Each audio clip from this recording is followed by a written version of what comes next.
Hi everyone. So this video will be about an image processing technique known as rotation.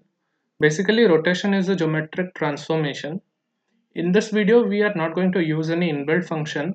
Rather, we are going to have an understanding of how rotation works. Let's say we have an image that has dimensions r cross c, where r is the number of rows and c is the number of columns. On the right hand side, you can see that the image has been rotated by an angle theta. So the very first problem that we need to handle is that a rotated image needs a bigger rectangle to accommodate itself in. As you can see from the blue boundary. To show the entire rotated image, we need to have the new dimensions. This is simple and can be done with geometry. You can see that the new width will be c cos theta plus r sin theta if you just apply simple plain geometry. Of course, care should be taken to put these values in modulus as these can be negative, leading to the overall value to be negative. But we don't want a column value to be negative or a row value to be negative. Similarly, for new rows, the formula becomes r cos theta plus c sin theta. There is another thing that we have to handle here. It's related to the cos and sine values, but I'll talk about this in the MATLAB code. Now we come to the rotation part. I'll put a link in the description to the video which has the derivation to the formula, to this formula.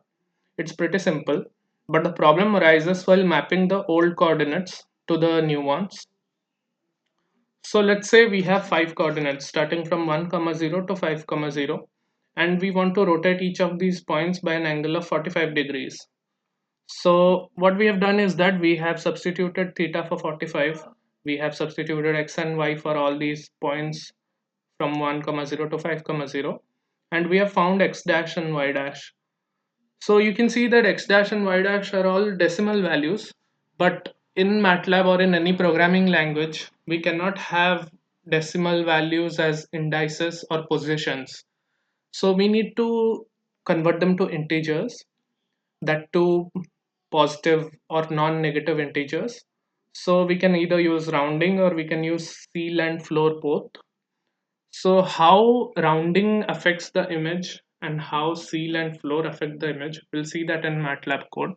But notice the fact that 1, 0 and 2, 0 are mapped to the same points 1, 1 and 1, 1. That means a point 0, 0 is left unmapped. So we'll see what happens in MATLAB code. Now the third problem and the final problem is that we can have some values in the negative quadrants. This can be handled by just checking if there are negative coordinates, and if so, then shift the entire image so that it lies in the positive quadrant. So that's all for the theory part. Let's go to the MATLAB code. So for example, I'm reading an image here that is a rectangle 3.png. It's not a square, it's a rectangle. So we will have better generalization. Now we are iterating over the angle. We are like testing our algorithm over different angles starting from 0 and going till 315 with a step size of 5. And as mentioned before, we are calculating the new row and the new column values from the row and column value of the original image. And then the important step that I mentioned before is that we have to do a ceil here. Why? Because cos and sine again will give decimal values, and our lengths cannot be in decimal. We have to convert them to some integer, positive or non-negative integer value. So why use ceil? Why not floor or round? Because there is a chance that if you use ceil or if you use floor or round, you might get a pixel value less than that required. So ceil gives us a guarantee that we'll have the pixel values, the number of pixels, the same as that of required, or some extra which we can something extra which we can ignore. So we create a rotated image matrix with zeros, and its dimensions are nu r comma nu c. Now this part consists of old x and old y coordinates and new x and new y coordinates. We are saving this beforehand because you can actually do this part anywhere you want. So my code is a little bit messy. So what we are doing next is that we are iterating over the original image, and for each I comma j we are applying the rotation.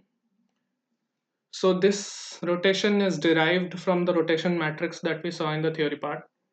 So we are applying that and we are getting the new x and y coordinates, and we are rounding them, and we are saving them in the new x and new y array.